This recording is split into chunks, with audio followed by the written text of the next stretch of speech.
Matin d'hiver, plateau du Larzac. Il est 5 heures, pas le temps pour un petit déjeuner, c'est jour d'exercice. Bon, on fait une petite marche de cohésion. La section elle fait petite marche. Bon. Si ces hommes parlent français avec des accents d'ailleurs, c'est parce qu'ils appartiennent à la mythique Légion étrangère. Dans la légende des guerres modernes, elle passe pour l'une des meilleures armées du monde. 4 sections rassemblées sur le rang pour l'appel de matin. 21 caporaux et légionnaires. À vos capachefs, go! Plus que 2 semaines avant d'affronter le désert malien. Programme du jour, marche tactique non loin du régiment.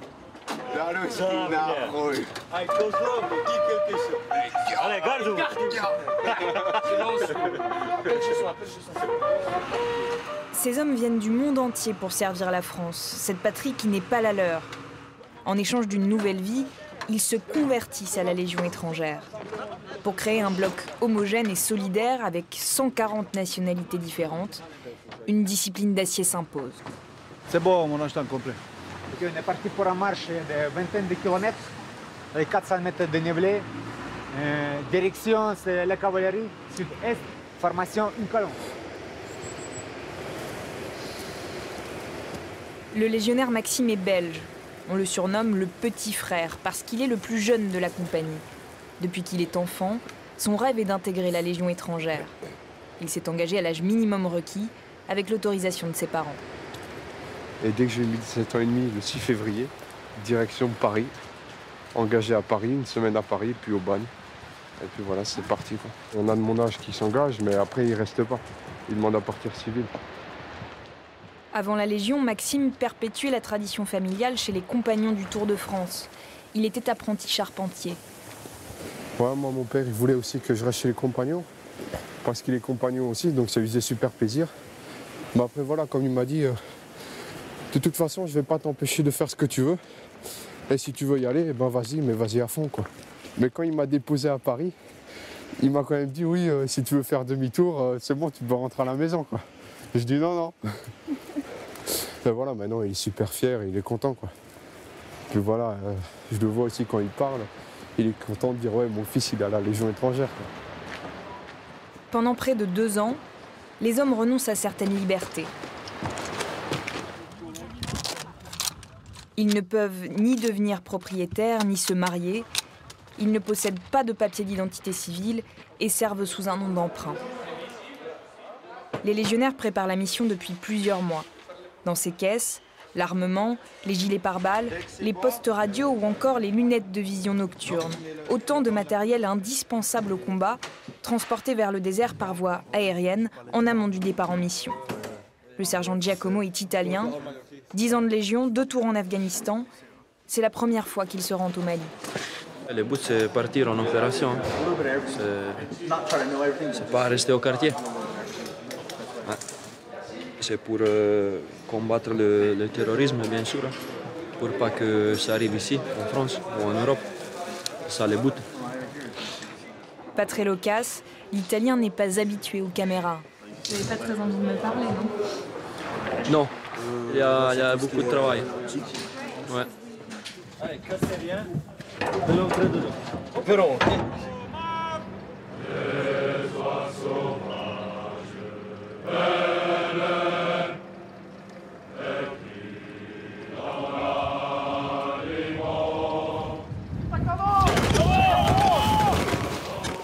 Depuis 2013, la France est engagée au Mali dans l'opération Barkhane.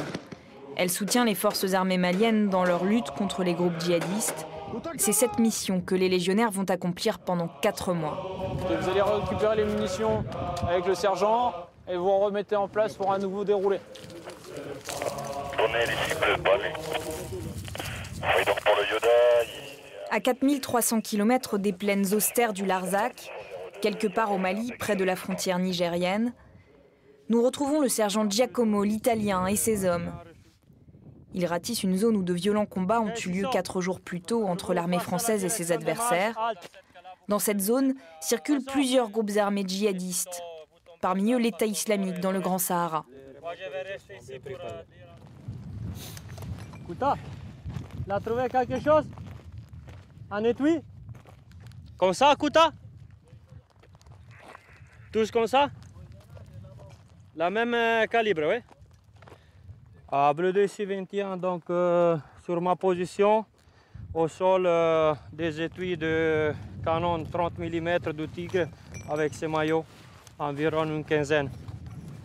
Ça, c'est un maillot de la bande de mitrailleuse 14-5. C'est l'armement de bord utilisé le plus souvent par les djihadistes sur leur pick-up. Pendant que le groupe scrute le sol à la recherche de traces, c'est au caporal Brandon de sécuriser la zone.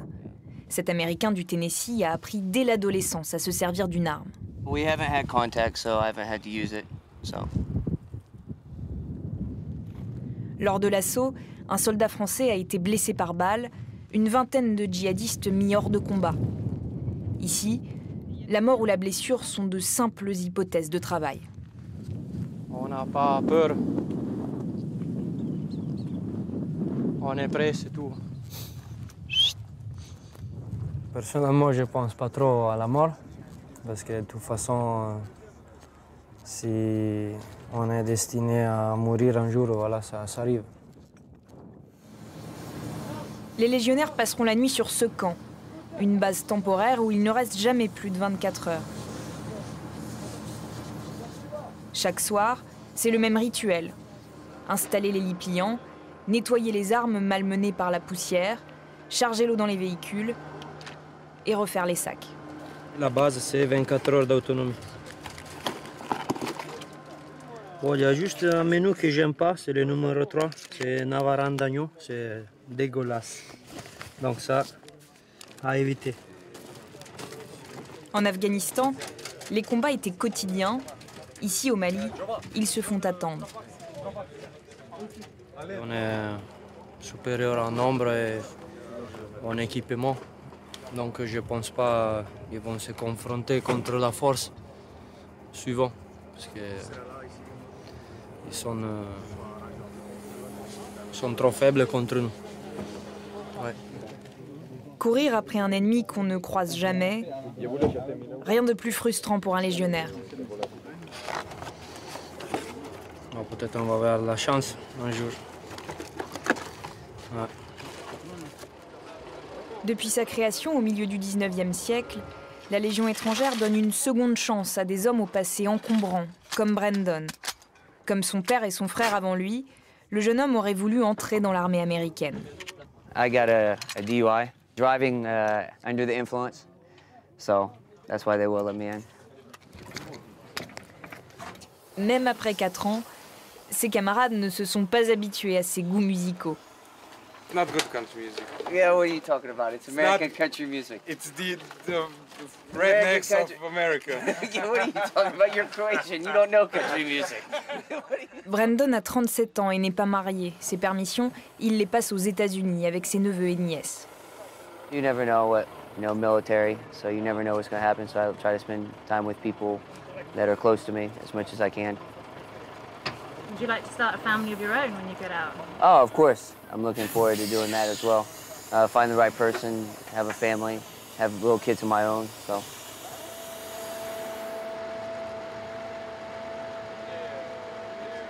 Une journée de plus dans le désert. Les hommes de Giacomo s'apprêtent à partir en patrouille. Encore. Dans l'un des vieux véhicules blindés de l'armée française, le sergent surveille l'itinéraire. Toujours la hantise des pièges et des mines artisanales, la première cause de mortalité pour les soldats français. Les véhicules évitent les routes et coupent à travers le désert. Alors ça secoue. Sous l'acier brûlant du véhicule blindé, plus la journée avance, plus la température monte, jusqu'à 50 degrés. Dès que je rentre en France, la première chose que je vais faire, c'est prendre une bonne douche. Au week-end, je vais sortir, je vais manger un bon plat de sushi avec un coca fraîche.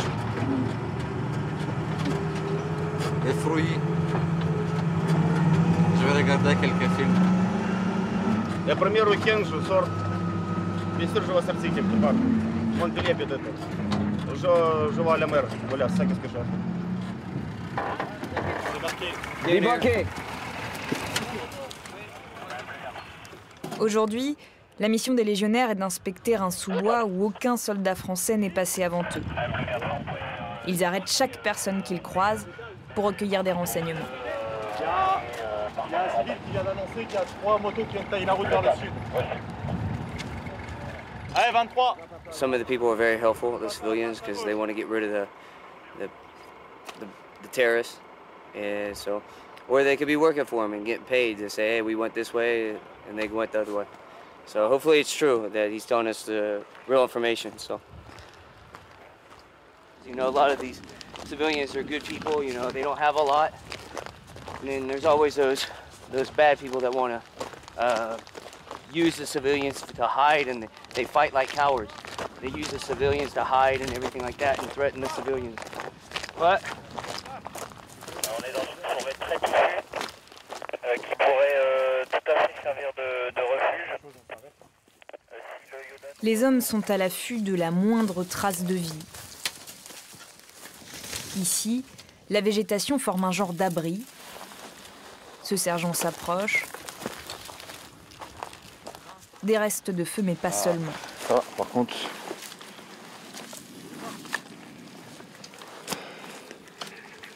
Qu'est-ce que c'est? Les papiers écrits en arabe.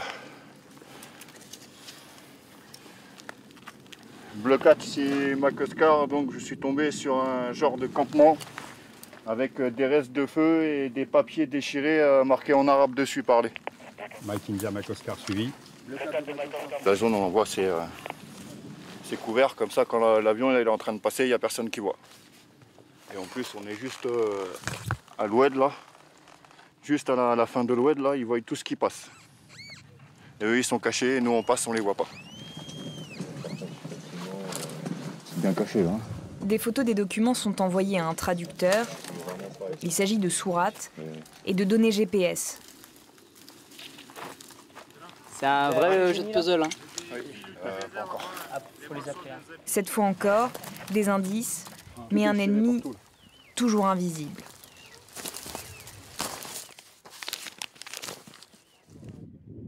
Un peu plus loin, le sergent Giacomo, l'italien, et ses légionnaires encerclent un pick-up surchargé. On va procéder à la fouille du véhicule et la fouille à distance de personnel. Voilà, si c'est bon, c'est clair, il n'y a rien de suspect. Après, ils repartiront. Pas d'armement, seuls quelques bidons d'essence, des vêtements et du riz. Dans le désert, les groupes djihadistes circulent eux aussi en pick-up. Chaque véhicule est donc potentiellement suspect. Après l'opération Serval en 2013, les groupes armés se sont fragmentés. Conscients du déséquilibre de leurs forces, ils n'attaquent presque jamais les soldats de Barkhane directement. Pour ces légionnaires dont le combat est le cœur de métier, les journées se ressemblent. C'est la guerre de l'attente. Ok, les consignes de la garde toujours comme d'hab de 19h à 5h du matin. Okay, ici, il y a la liste des gardes. Beaucoup de ces hommes sacrifient leur vie personnelle à la Légion étrangère. Elle devient leur famille. Pour le sergent Giacomo, cette mission au Mali sera la dernière. Après 10 ans de Légion, il a décidé de s'en aller l'été prochain pour retourner chez lui, dans le nord de l'Italie. C'est sûr, ça va me manquer. Oui. Je pense qu'il faut au moins 3-4 ans avant de retourner moitié civil. Qu'est-ce qu'on peut faire quand on a vécu ça? Après. Comme boulot bon, on peut faire tout. Les légionnaires, ils peuvent faire tout après. On n'est pas en contact avec les hommes de la même manière après.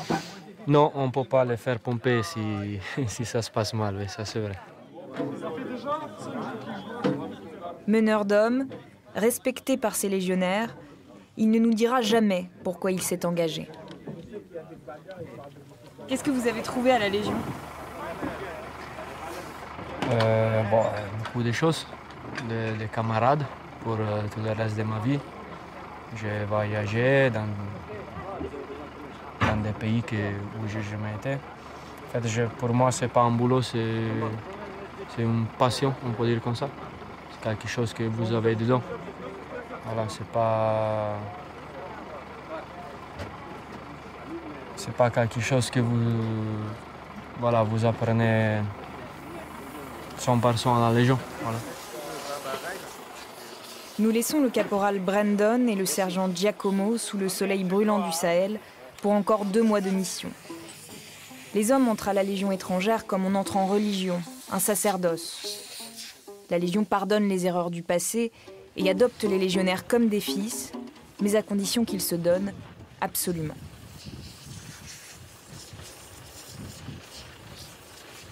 Bonjour, on se retrouve aux côtés de Fanny Allard. Merci beaucoup pour ce reportage, Fanny. Alors, le sentiment qu'on a au fur et à mesure de ce reportage, c'est quand même le sentiment des légionnaires de courir après un ennemi un peu invisible. Et ça s'explique un peu par la géographie du Mali. Est-ce que vous pouvez nous présenter brièvement cela? Je dirais même que ça s'explique par la géographie du Sahel. Le Sahel, c'est 5 pays. Vous le voyez, ça fait la taille de l'Europe. C'est des milliers de kilomètres de frontières. Donc c'est impossible à contrôler simultanément. Les militaires français, eux, opèrent dans cette zone dite des 3 frontières, où le Mali, le Niger et le Burkina Faso se rejoignent. On la voit sur cette zone rouge, là. Hein. C'est là que sont retranchés les groupes djihadistes et c'est dans cette zone autour de Ménaka que nous nous trouvions. Alors on parle d'ennemis invisibles parce que ces groupes djihadistes fuient la confrontation. Leur principal mode d'action, c'est la pose d'IED, les mines artisanales, ce qui leur permet d'atteindre les militaires français ou maliens sans eux-mêmes être engagés. Mais cette guerre fantôme est peu à peu en train de prendre un autre tournant. Il y a eu une attaque à Tombouctou dans le courant du mois, une attaque simultanée qui demandait des moyens. Ça veut dire que ces groupes sont alimentés et le risque le plus probable aujourd'hui, c'est que le groupe État islamique s'implante au Sahel. Ce n'est plus juste une probabilité. Et on ne court pas seulement après les fantômes. Alors, vous avez pu partager, on l'a dit, le quotidien de ces garçons. Ils viennent de 140 nationalités, on l'a entendu. Là, il y en avait quelques-unes représentées là. Qu'est-ce qu'ils ont en commun? Qu'est-ce qui définit un légionnaire? Spontanément, je dirais l'abnégation, mais ce serait une erreur parce que l'abnégation, c'est quelque chose qu'on acquiert à la Légion. Je dirais l'originalité, parce que la Légion étrangère, c'est 8900 hommes, 240 nationalités différentes. On l'a vu dans le reportage, on a rencontré évidemment un Italien et un Américain, mais pas seulement. Nous avons rencontré des hommes venus des pays de l'Est, des Brésiliens, des Népalais, des Chinois, un Sud-Africain. Donc ça fait évidemment la richesse de la Légion. Eux ne se posent pas la question entre eux, pourquoi est-ce que tu as intégré la Légion étrangère? C'est une question taboue, une question sacrée. Alors évidemment, avec Claire Pacalin, nous leur avons posé la question, ça ne sert à rien, la réponse est toujours la même, c'est personnel. Il faut essayer de ruser, de gagner leur confiance. Je vous propose d'écouter l'adjudant-chef Franck. Il a 23 ans de Légion, il secondait le capitaine de la compagnie avec laquelle nous étions. Personne ne connaît les légionnaires mieux que lui, et il en parle d'ailleurs mieux que moi. Le légionnaire, c'est un homme comme tout le monde, sauf qu'on prend plein de légionnaires et on les met tous dans un régiment, tous dans une compagnie, tous dans une section, ça forme un ensemble. Et dans cet ensemble, il y a des gens venus de tous les horizons, de toutes les nationalités, qui ont leur expérience. Et quand vous mettez tout ça dans la même gamelle, que vous mélangez, il peut sortir que du bon. Et c'est ça qui fait la force de la Légion. Ça fait une bonne tambouille, dit l'adjudant. C'est ça. Ce qui fait la richesse de la Légion étrangère, c'est ce melting pot. Je précise qu'il n'y a pas de femmes à la Légion étrangère, ce qui aurait pu être une difficulté supplémentaire pour nous dans le tournage. Ça ne l'a pas été. Au contraire, peut-être que ça nous a aidé à aborder les questions privées, les questions familiales, parce que finalement, derrière ces soldats qui sont évidemment des combattants, il y a des hommes. Merci beaucoup pour ce reportage, Fanny. On se retrouve...